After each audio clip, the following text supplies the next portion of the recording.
Bonjour et bienvenue sur cette vidéo. Alors, c'est le premier épisode de cette histoire de l'informatique moderne, mon histoire de l'informatique moderne. Et même si je veux me concentrer sur l'informatique moderne, bon, ben voilà, c'est le titre, qui débute seulement dans les années 60, il faut quand même d'abord faire un détour par le préambule de cette histoire qui est sa préhistoire. Alors, comme toujours, l'idée est de comprendre comment on en est arrivé là. Et pour ça, il faut se pencher sur ce qui a précédé. Ce qui a précédé, c'est principalement les années 40 et 50.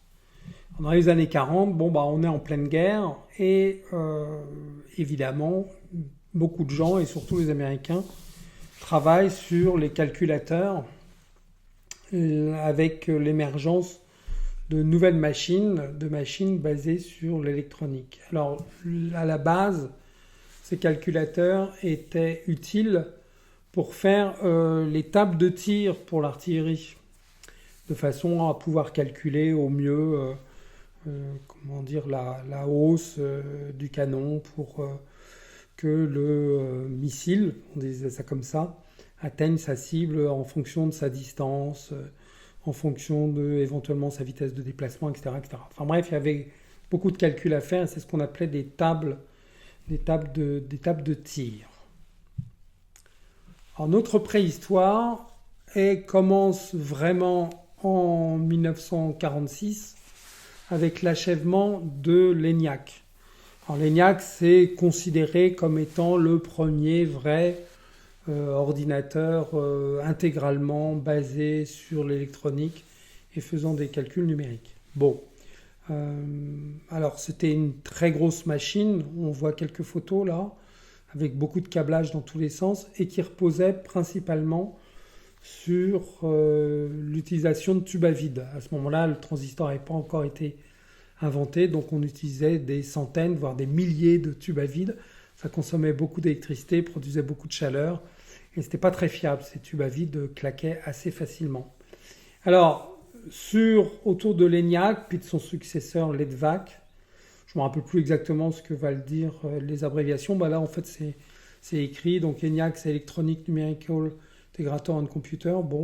EDVAC, le D doit être pour Digital, je ne sais plus exactement. Ça a peu d'importance. Mais le successeur était évidemment plus évolué que le tout premier. Alors, dans le cas de l'ENIAC, il y a un premier mythe qu'il faut débunker, c'est qu'il n'a pas été utilisé pour les calculs de la toute première bombe atomique parce qu'il a été achevé après qu'on se soit servi des premières bombes atomiques. Donc évidemment, c'était pas lui.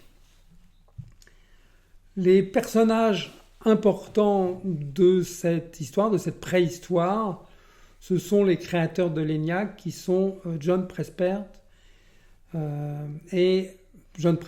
Eckert et John Moseley. Alors on voit Prespert, c'est celui qui est un peu chauve, Moseley, c'est celui qui a des lunettes.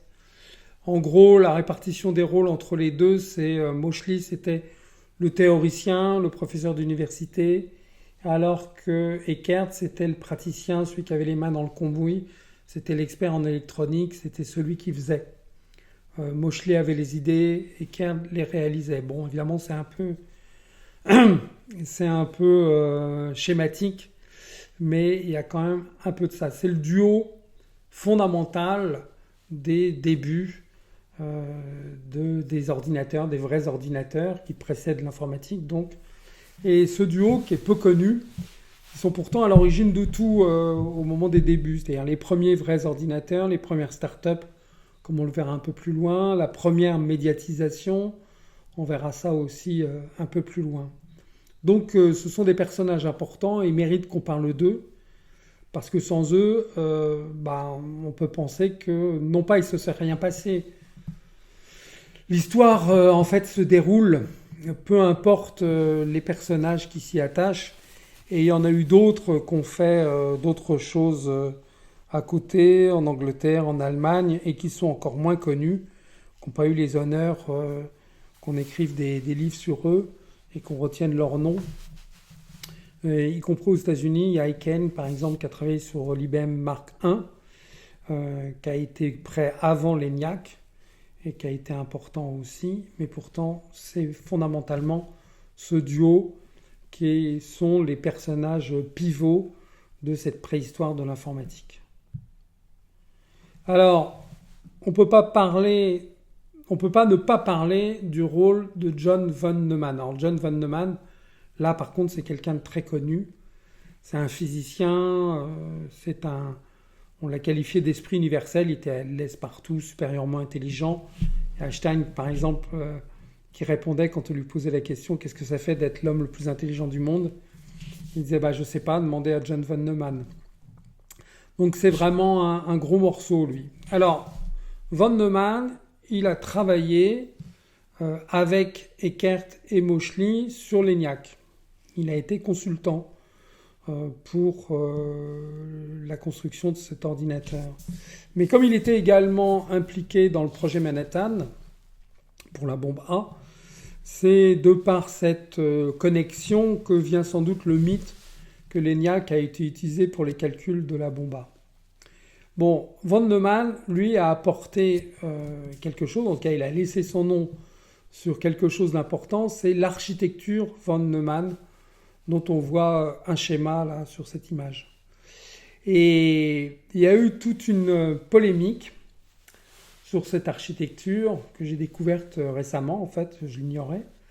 Mais c'est très intéressant parce que von Neumann a rédigé un rapport préliminaire sur les travaux faits par Eckert et Moschly, qui s'appelait le rapport préliminaire sur l'EDVAC, parce que c'est surtout sur l'EDVAC qu'il a travaillé, plus sur l'ENIAC qui était en voie d'achèvement. Et l'apport de von Neumann, en tout cas c'est l'histoire qui dit ça, c'est l'architecture logique. Comment on organise les données entre le processeur, la mémoire, etc. C'est ce qu'on voit sur le schéma. Mais en vérité, c'est un peu plus compliqué que ça parce qu'il s'avère que Moschly avait déjà imaginé cette organisation et finalement, von Neumann, dans son rapport, n'a fait que formaliser les travaux d'Eckert et Moschly. Et hélas, il y a Goldstein, un collègue de von Neumann, qui a diffusé une version préalable du rapport en effaçant toute référence à Eckert et Moschly. Donc c'est resté uniquement comme étant le travail de von Neumann. Mais c'est un peu abusif de dire ça. Mais c'est comme ça que ça s'est popularisé. Alors l'architecture von Neumann, c'est quelque chose de très connu parce que ça a été ensuite utilisé dans ou pratiquement tous les calculateurs et ordinateurs qui ont suivi. C'est une espèce de constante dans notre monde. Mais là aussi, les choses ne sont pas aussi simples. D'abord parce qu'il y a eu des alternatives en matière d'architecture. On oublie souvent celle d'Harvard pour le Mark I, qui était pas mal non plus. Et puis l'architecture von Neumann par rapport au schéma initial qu'on voit ici, finalement dans les calculateurs modernes, dans les ordinateurs modernes, elle a évolué pour se rapprocher plus de ce qu'on voit sur le schéma qui vient d'apparaître.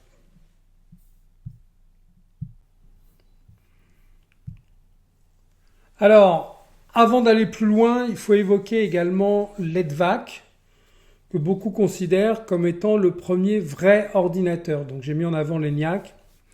Mais c'est vrai que par rapport à notre définition des ordinateurs, l'EDVAC ressemble plus à ce qu'on connaît, puisque d'abord il calculait en binaire alors que l'ENIAC était toujours en décimale, et surtout, grosse différence, les programmes étaient stockés en mémoire avant d'être exécutés, alors que sur l'ENIAC, c'était le fruit d'un câblage avec des tableaux de commutation, etc. Donc un peu merdique.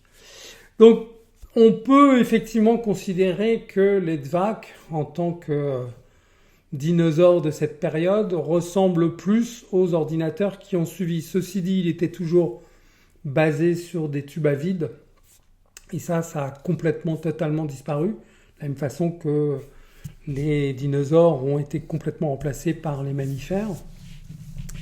Et puis, cette notion du premier vrai ordinateur, c'est toujours difficile, c'est toujours contestable, parce que dans ce cas-là, on dirait ouais, mais le Mark I à Harvard, c'était aussi un ordinateur complet. Oui, mais enfin, il n'était pas complètement électronique. Mais le Colossus britannique, alors, bon, et ainsi de suite. On peut vouloir évoquer toutes les machines importantes de cette période, mais c'est pas l'objet. C'est pas l'objet de cette série. Donc voilà, l'EDVAC, donc pour Electronic Discrete Variable Automatic Computer. On va se contenter de ça. C'était principalement John Neumann qui a travaillé dessus. On le voit encore une fois en photo, avec à côté de lui Oppenheimer, le directeur technique du projet Manhattan. Donc là aussi, on peut imaginer que l'EDVAC a été utilisé pour les calculs des bombes suivantes, mais il n'y a rien de très sûr là-dessus. Voilà. Revenons à nos héros, Eckert et Moschly, qui lancent enfin leur start-up, la première start-up informatique. En 1946, EMCC, ça s'appelait. EMCC, ça voulait dire tout simplement Eckert Moschly Computer Corporation. Alors, en fait, ils quittent l'université de Pennsylvanie parce qu'ils se sont disputés avec la hiérarchie, ils se sont disputés à propos du document diffusé par Goldstein sur le rapport von Neumann, où ils ne sont pas référencés, mais également sur une histoire de brevets, les brevets sur l'ENIAC. L'université de Pennsylvanie ne voulait pas les référencer à leur nom, enfin bon, donc ils s'en vont, ils se disent qu'il serait mieux à créer eux-mêmes leurs ordinateurs. Et dès mars 1946, donc, ils fondent MCC à Philadelphie. Et EMCC, c'est un exemple, un des premiers exemples de Get Big Fast. C'est-à-dire qu'il faut de la croissance à tout prix. Et pour ça, ils sont obligés de vendre les ordinateurs qu'ils vont construire. Pour le moment, ils n'ont rien. À prix cassé, à prix sacrifié, simplement pour faire de la trésorerie. Genre pour Prudential, une assurance, ils l'ont vendu le futur ordinateur, ils l'ont vendu à 300 000 dollars, alors qu'il allait leur revenir presque 1 million. Mais en attendant, ils encaissaient déjà un premier versement de 80 000 dollars qui leur permettait de fonctionner, de recruter des ingénieurs, etc. Le Binac qu'on voit en photo aussi est un exemple de ce qu'ils ont été obligés de faire dans un premier temps, d'accepter n'importe quel type de commande, même si ça ne cadrait pas tout à fait avec ce qu'ils avaient envie de faire. Là, c'était pour Northrop Aviation, donc un calculateur embarqué. On le voit, il y a Eckert qui est au-dessus de cette espèce de grosse tambour de machine à laver. En fait, c'est ça, l'ordinateur embarqué, le Binac, qui sera un demi-succès, pour pas dire un demi-échec. Mais Northrop se fâchera pas, paiera le truc et passera à autre chose. Donc, au début, EMCC fait ce qu'ils peuvent faire avec les moyens qu'ils ont, mais leur coup de génie, c'est de s'attaquer au secteur tertiaire. Ils savent, ils pensent, et là ils sont visionnaires, que c'est là où il y a le plus grand marché possible, plutôt que de faire des calculateurs pour l'armée ou la recherche scientifique, des trucs un peu classiques. Non, eux, ils vont directement sur le secteur tertiaire, donc les assurances, les services publics, les boîtes dans le commerce, etc., etc. Et donc ils s'installent dans un immeuble à Philadelphie et ils construisent le futur Univac. Et pour ça, donc on voit une photo de l'équipe des ingénieurs. Là, on les voit tous en chemise ou même en t-shirt parce qu'il fait terriblement chaud, parce que la machine dégage énormément de chaleur et il n'y a pas la clim. On imagine un peu dans quelles conditions ils ont dû travailler. Et très vite, ils se rendent compte que vis-à-vis de leurs prospects, vis-à-vis des clients potentiels qu'ils vont voir, le goulot d'étranglement, c'est le logiciel, parce que dans un premier temps, il n'y a rien. On est vraiment à l'âge de pierre, quelque part. Il n'y a pas de langage évolué, pas de compilateur, il faut tout faire en assembleur. C'est très difficile. Et donc, les gens sont éventuellement intéressés par l'achat d'un ordinateur pour automatiser un peu leur production et leur processus. Mais il faut tout écrire. Et c'est là qu'intervient une des héroïnes de cette histoire, à savoir Grace Hopper. Et Grace Hopper, elle a été vraiment instrumentale dans la naissance du logiciel, et même de la notion de logiciel. Puisque, bon, elle avait déjà travaillé à Harvard sur les projets Mark II et Mark III. Elle avait quitté Harvard parce qu'elle n'était pas considérée. Donc on voit que les débuts des ordinateurs se passent dans les universités, mais que les universités ont du mal à gérer les créateurs de ces projets. Donc elle quitte en 1949 l'université de Harvard pour rejoindre EMCC et elle rejoint l'équipe de développement de l'Univac 1 et elle conçoit le tout premier compilateur pour cette machine qui est nommé A0 System. Et par la suite, elle va continuer dans cet élan. Elle va inventer un premier langage qui va s'appeler Flowmatic, mais également B0, Business Language version 0, qui est véritablement l'ancêtre du COBOL, puisque à partir de 1957, elle va travailler pour IBM, et c'est là qu'elle finalise ce qui va être le langage COBOL en 1959. Donc, cette américaine, Grace Hopper, elle a eu un rôle énorme dans ses débuts, et pourtant elle est relativement peu connue. Elle est peu connue, surtout par rapport à une autre héroïne qu'on met souvent en avant, Lady Ada Lovelace, qu'on voit ici en portrait, qui est tout le temps mise en avant à toutes les sauces, alors qu'en fait, elle n'a pas eu autant d'impact qu'on veut bien le dire, mais on le voit sur le portrait, elle est plus glamour que Grace Hopper, binoclarde, qui fait un peu grand-mère. C'est moins glamour, c'est moins sexy. Et ça explique éventuellement pourquoi elle est moins connue que Grace Hopper. Et IBM, pendant ce temps-là, qu'est-ce qu'ils font ? IBM, ils sont l'acteur dominant du marché de la mécanographie. Parce qu'à ce moment-là, les applications de gestion se faisaient avec des calculateurs mécaniques et électriques, alimentés par des cartes perforées, des programmes câblés, et puis ça sortait des listings. Et IBM était l'acteur dominant de ce marché, ultra dominant, mais contrairement à ce qu'on a dit, John Watson Jr., le dirigeant, celui qu'on voit en photo là, avec des cartes perforées derrière lui, n'était pas contre l'évolution vers les ordinateurs, il s'y intéressait.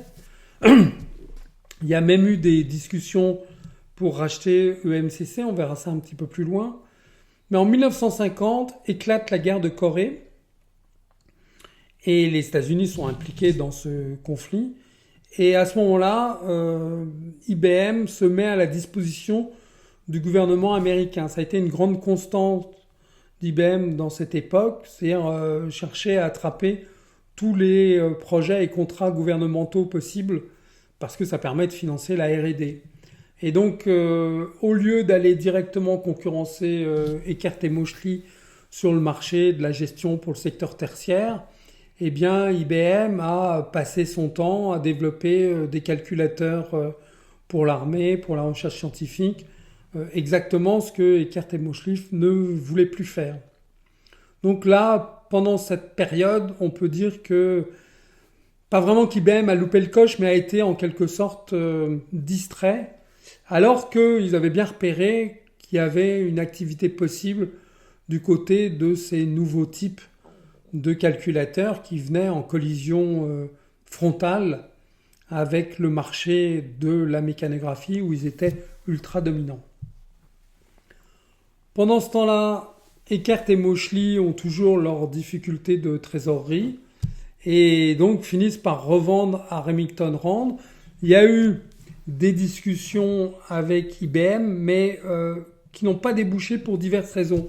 Là, les sources sont assez contradictoires, donc c'est difficile de dire pourquoi ça n'a pas fonctionné avec IBM. Mais du coup, James Rand, celui qu'on voit en nœud papillon, il conclut le marché, il propose à Eckert & Moschly de les racheter pour un prix très avantageux, mais à côté de ça, il va renflouer complètement la société, ses dettes, etc. Alors, Eckert et Moschly se sont retrouvés dans une situation, dans une impasse où ils étaient obligés de vendre, simplement pour continuer à survivre, parce que ils avaient un investisseur, c'était Henry Strauss, qui était le vice-président d'American Totalizator, qui était un des clients potentiels, qui leur a avancé 500 000 $. Donc ils étaient tranquilles. Avec 500 000 $, ils pouvaient fonctionner pendant quelques années. Le problème, c'est que Henry Strauss s'est tué au volant, aux commandes de son avion personnel, et à ce moment-là, American Totalizator s'est dit, bon, bah, c'était le projet d'Henry Strauss, nous, ça nous intéresse pas tellement. Donc, ils ont demandé à EMC le remboursement du prêt. Alors, c'est pas là aussi, les sources sont pas claires. Est-ce que c'était un prêt? Est-ce que c'était une avance sur des actions à venir, etc. Mais bref, Eckert et Moschly se sont retrouvés coincés. C'est pour ça qu'ils ont commencé les discussions avec les uns et les autres. Et c'est James Rand qui a été le premier à conclure. Et Eckert et Moschly n'ont pas eu le temps d'aller en voir d'autres parce qu'ils étaient vraiment pris à la gorge. Entre-temps, James Rand, lui, avait embauché Leslie Groove. Alors Leslie Groove, il est connu parce que c'était le directeur militaire de l'opération Manhattan, celui qui a collaboré avec Oppenheimer. Mais à la fin du projet Manhattan, Leslie Groove s'est disputé avec sa hiérarchie et il a quitté l'armée. Et donc il a été embauché par James Rand pour développer son activité. Remington Rand était également dans la mécanographie, les machines à écrire et même la fabrication d'armes de poing. Et donc ils ont embauché Leslie Groove pour justement structurer un peu tout ça. Et dans un premier temps, l'influence de Groove a été positive parce que c'est lui qui a fait la liaison avec l'idée de racheter un constructeur d'ordinateurs, puisqu'il avait pu constater que John von Neumann, qui avait participé au projet Manhattan, on l'a assez dit, était très intéressé par le potentiel de ces machines. Donc il a poussé James Rand dans ce sens, et l'homme d'affaires n'a pas hésité à sortir le carnet de chèques pour conclure. Et puis il y a eu des conséquences aussi négatives, parce que au bout de quelques années, Leslie Groove s'est aperçu que Moschly avait, dans sa jeunesse, participé à des réunions pour le Parti communiste américain. Et à ce moment-là, on est en pleine crise du macartisme, donc la chasse aux rouges. Et donc, Groove a voulu mettre Moschly dehors. Bon, péripéties de cette époque. Mais avec les fonds de Remington Rand, ils peuvent enfin se consacrer au développement d'Univac. Rand a été instrumental aussi dans la survie de EMCC et dans le développement de l'Univac parce que ils ont épuré les comptes, ils ont financé la suite et la fin du projet, ce qui n'était pas une mince affaire, mais ils ont essayé aussi de renégocier les contrats avec les clients, les prospects qui avaient signé à prix cassé pour essayer de leur fourguer les machines, mais au vrai prix. Alors évidemment, ça s'est pas bien passé. Prudential, par exemple, a menacé de faire un procès. Enfin bref, au début, c'était pas du tout rentable et le marché paraissait étroit. Mais heureusement, ils ont eu une idée de génie avec la participation à la soirée électorale des élections présidentielles de 1952. Remington Rand est entré en contact avec CBS. Ils ont fait un deal pour que leur calculateur soit utilisé pour prévoir le résultat des élections dès le début de la soirée avec un échantillonnage pris dans les bureaux de vote. Donc il y avait une grande mise en scène de fait, c'était aussi les débuts de la télévision. Et donc il y avait une sorte de quartier général à Philadelphie avec un ordinateur Univac réel qui fonctionnait qui compilait les résultats avec un programme statistique réalisé avec l'aide d'un statisticien de l'Université de Pennsylvanie. Et puis il y avait une réplique, une maquette de la console de l'UNIVAC qui était dans les studios de CBS pour la fameuse soirée des élections. Et donc il y avait les journalistes Walter Cronkite qui était déjà connu mais qui l'est devenu encore plus après, et Charles Collingwood qui faisaient l'animation de l'événement avec la fausse console de l'UNIVAC qui clignotait derrière. Alors ça clignotait tout simplement parce qu'il y avait une guirlande de Noël de brancher à l'intérieur. Ça paraît fou, mais c'est vrai. Et donc, dès le début de la soirée, l'UNIVAC a calculé une prévision de résultats qui était tellement extraordinaire qu'elle n'a pas été crue par les journalistes de CBS. Et ils n'ont pas osé l'utiliser tout de suite. La voici, cette prévision où Eisenhower allait gagner les élections très largement devant Stevenson, avec une grosse avance.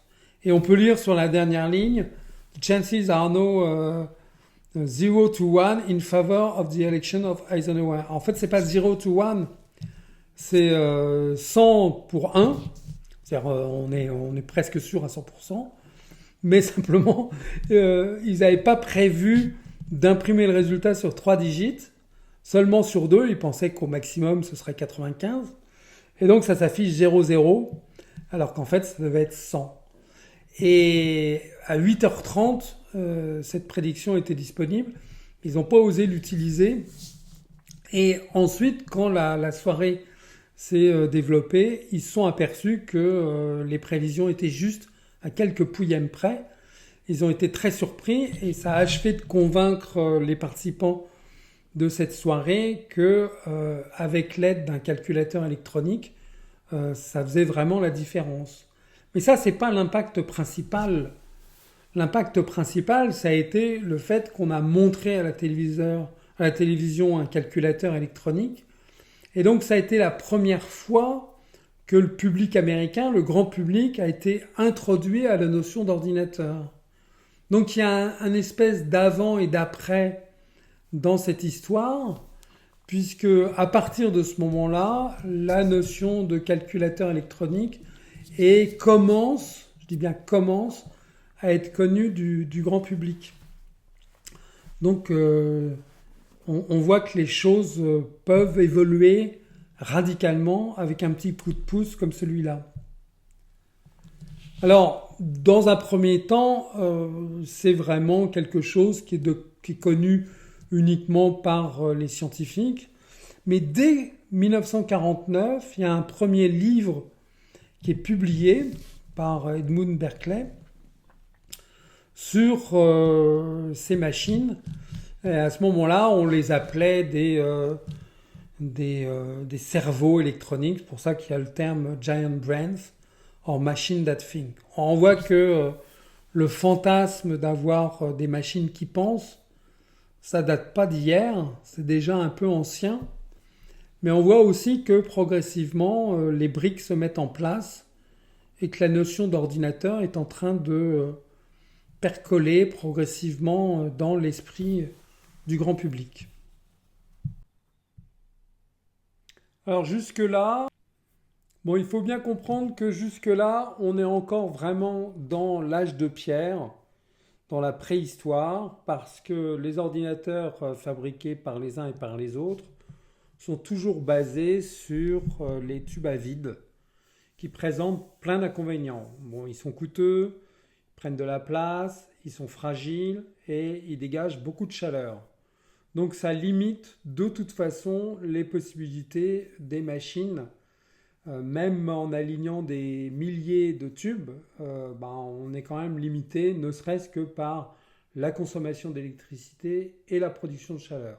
Heureusement, tout cela va changer grâce au transistor. Alors, le fameux transistor bipolaire a été inventé en 1947 par 3 Américains qui travaillaient pour les laboratoires Bell.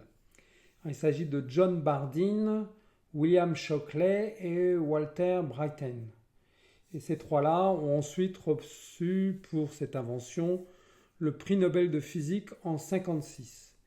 Alors de ces trois-là, celui qui nous intéresse le plus, c'est William Shockley parce que après il va créer sa boîte d'électronique dans la Silicon Valley et c'est véritablement lui qui va donner le point de départ de la montée de la Silicon Valley en Californie, dans le monde et dans l'industrie informatique. Alors là sur la photo, Shockley c'est celui qui est assis, qui regarde dans le microscope et les deux autres ont l'air de comparses qui attendent les résultats du grand maître. En fait, Shockley, c'était un type très antipathique, qu'il l'a prouvé par la suite. Et d'ailleurs, au niveau des laboratoires belges, ils n'ont pas voulu associer son nom au dépôt de brevet. Enfin bref, ça a déjà commencé. Les embrouilles ont déjà commencé à ce moment-là. Comme souvent, l'invention du transistor n'était pas un fait isolé, l'idée était dans l'air. Et en France, à la compagnie des freins et signaux à Paris, il y a deux physiciens allemands, Herbert Mataré et Heinrich Welker, qui ont aussi développé en parallèle et indépendamment, sans le savoir, un transistor français.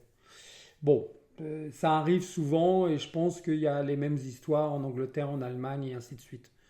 C'est souvent comme ça, une idée est dans l'air, elle finit par se concrétiser et l'histoire retient les premiers ou ceux qui ont réussi à faire le plus parler d'eux pour avoir la pérennité de l'invention. Bon, le transistor a quand même été considéré avec raison comme un énorme progrès face au tube électronique parce que il est beaucoup plus petit, il est plus léger, il prend moins de place donc, mais surtout il est plus robuste et il fonctionne avec des tensions plus faibles. Donc il va demander moins d'électricité, il va éventuellement pouvoir être alimenté par des piles et il va dégager beaucoup moins de chaleur. Il fonctionne presque instantanément une fois qu'il est mis sous tension, contrairement au tube électronique qui demandait une dizaine de secondes de chauffage. Donc on voit qu'il y a que des avantages. En plus de ça, le transistor fonctionne avec des tensions faibles alors que le tube à vide demandait plusieurs centaines de volts pour fonctionner. Alors, le tout premier transistor dont on voit ici la photo, c'était en fait un ignoble bricolage vraiment moche et qui évidemment n'était pas du tout miniaturisé. Mais ça, c'était en gros le prototype mis en place pour valider le concept et vérifier que ça fonctionnait en 1947 par les laboratoires belges et avec les chercheurs qu'on a cités. Voilà, ça c'est en quelque sorte l'élément clé pour sortir de l'âge de pierre, pour pouvoir faire des machines plus petites, plus fiables, qui consomment moins d'électricité. Ça, l'élément décisif, c'est le transistor. Revenons au cours de notre histoire maintenant. Alors, Remington Rand domine le marché puisque IBM l'a laissé faire. Mais évidemment, IBM veut revenir dans la course. Et il y a eu un certain nombre de calculateurs produits par IBM, tels que le CPC et quelques autres. Mais le premier ordinateur à avoir été un succès, c'est le 650, qui était relativement modeste et du coup pas trop cher. Et donc c'est le tout premier ordinateur à avoir été produit en masse, puisqu'il a été fabriqué et vendu à presque 2000 exemplaires. Sa production s'est arrêtée en 62. Enfin 2000 exemplaires à l'époque, c'était vraiment quelque chose parce que les autres modèles, c'était quelques dizaines au mieux. Donc là, on sent que IBM veut revenir dans la course et s'imposer. Mais le premier grand succès d'IBM, c'est le modèle 1401. Et alors, son histoire est particulièrement intéressante parce que c'est l'époque où IBM, où les ingénieurs d'IBM font la course avec ceux d'Univac pour sortir les processeurs les plus puissants, les ordinateurs les plus rapides. Mais c'est justement le cas où le marketing a eu le dernier mot et a imposé à l'équipe technique de ne pas se contenter de faire une CPU super puissante, mais en fait de mettre en œuvre et de commercialiser un système, un ensemble, avec des périphériques qui soient performants. Et en particulier, une imprimante, la 1403, là, qui était très rapide.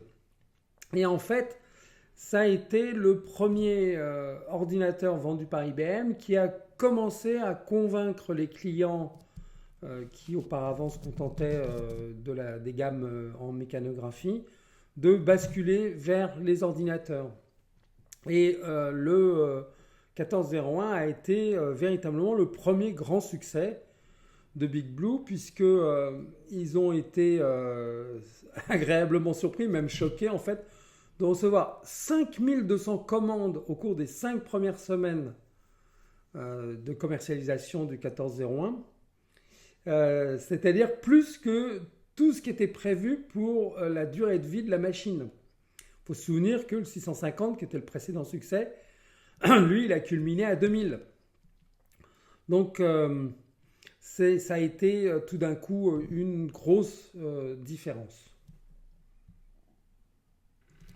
Mais bon, ce qui a permis vraiment à IBM de prendre le leadership, ce sont les projets SAGE et SABRE. Alors, le projet SAGE était un projet gouvernemental, alors que le projet SABRE était un projet privé avec American Airlines. On va le voir. Mais en gros, ces deux projets ont amené le temps réel et le transactionnel, donc ils ont été particulièrement importants. Commençons par le projet SAGE qui s'est déroulé de 1952 jusqu'à 1957. Alors, le projet SAGE, en fait, tout le monde connaît sous le nom du NORAD. C'est le réseau de radars informatisés qui couvrait une bonne partie du territoire américain et qui avait pour but de prévenir une attaque des bombardiers soviétiques. Il faut se souvenir qu'à cette époque, on est en pleine guerre froide. Les soviétiques viennent de se doter de la bombe atomique et il y a une vraie peur, je dirais même une vraie terreur du côté des Américains que la guerre froide débouche sur une guerre atomique. Et le NORAD est une première réponse technique à cette menace. Or, sur le plan technique, ce qui nous intéresse un peu plus, c'est que le projet SAGE a permis la mise en œuvre du temps réel à travers cet ordinateur étudié par le MIT qui s'appelait le Whirlwind. Alors, IBM a été sélectionné pour mettre en œuvre, construire les ordinateurs, alors, il y en avait plusieurs dizaines, qu'allaient équiper les bunkers du projet SAGE. Et à ce niveau-là, ils ont dû repartir directement de ce qu'avait fait le MIT. C'est-à-dire qu'on ne demandait pas à IBM de concevoir des machines, on lui demandait simplement de les fabriquer.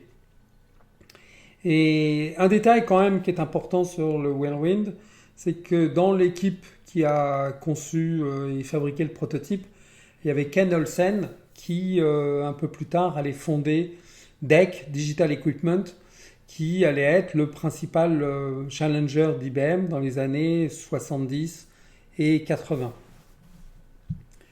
Bon, ce qui est important, c'est que c'est, comme le dit Tom Watson Jr. sur ce slide, c'est la guerre froide qui a fait d'IBM le roi de l'informatique.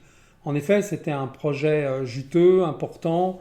IBM a été sélectionné plutôt qu'Univac de par ses capacités industrielles, puisqu'il fallait fabriquer et livrer de nombreux ordinateurs. Et là, IBM paraissait mieux à même de tenir la promesse que Univac. Et Thomas Watson Jr., c'est le dirigeant d'IBM à l'époque qui a été instrumental dans la bascule de Big Blue depuis la mécanographie vers l'industrie informatique qui à ce moment-là était encore que l'industrie des ordinateurs. Alors parlons maintenant du projet SABRE. qui a démarré juste après le projet SAGE. Donc c'est American Airlines, la compagnie aérienne bien connue, qui voulait mettre en place un système de réservation de ces billets en temps réel. Et IBM, ayant eu vent de ce projet, a dit nous on sait faire, on vient justement de faire du temps réel avec le projet SAGE, donc faites ça avec nous. Et c'est un projet qui a duré assez longtemps, jusqu'en 64, et qui était un projet énorme. Il coûtera près de 40 millions de dollars de l'époque. Je ne sais pas si on réalise, mais c'est absolument gigantesque.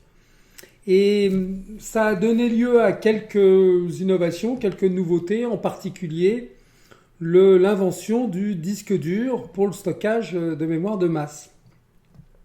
Alors, ce disque dur qui accompagnait l'ordinateur IBM 350 et qui s'appelait l'IBM 305 Ramac était modeste, puisque en termes de capacité de données, on arrivait à mettre 5 mégaoctets. Alors c'est vraiment, avec ce à quoi on est habitué aujourd'hui, c'est vraiment très peu. Et il coûtait cher, 50 000 dollars pièce. Il pesait presque 1 tonne et sa taille était équivalente, on le voit, à 2 gros réfrigérateurs. Donc commercialisé à partir de septembre 56, IBM en a vendu plus d'1 millier d'exemplaires en 5 ans. Bon, c'était le début, en quelque sorte. Le système Sabre a été un grand succès, à tel point qu'il est toujours en ligne et opérationnel aujourd'hui. Bon, il a été copié, amélioré, il a évolué, etc. Mais fondamentalement, ses débuts, ses fondations remontent aux années 50, à la fin des années 50. C'est quand même remarquable. Bon, c'est la fin de cet épisode. On a passé en revue toute la préhistoire. Le projet Sabre, en quelque sorte, on rentre dans la proto-histoire, puisque là, on met en œuvre une véritable application pour un client commercial. Et donc, on va rentrer bientôt dans la véritable ère de l'histoire de l'informatique moderne. Merci de m'avoir écouté jusqu'au bout et à bientôt.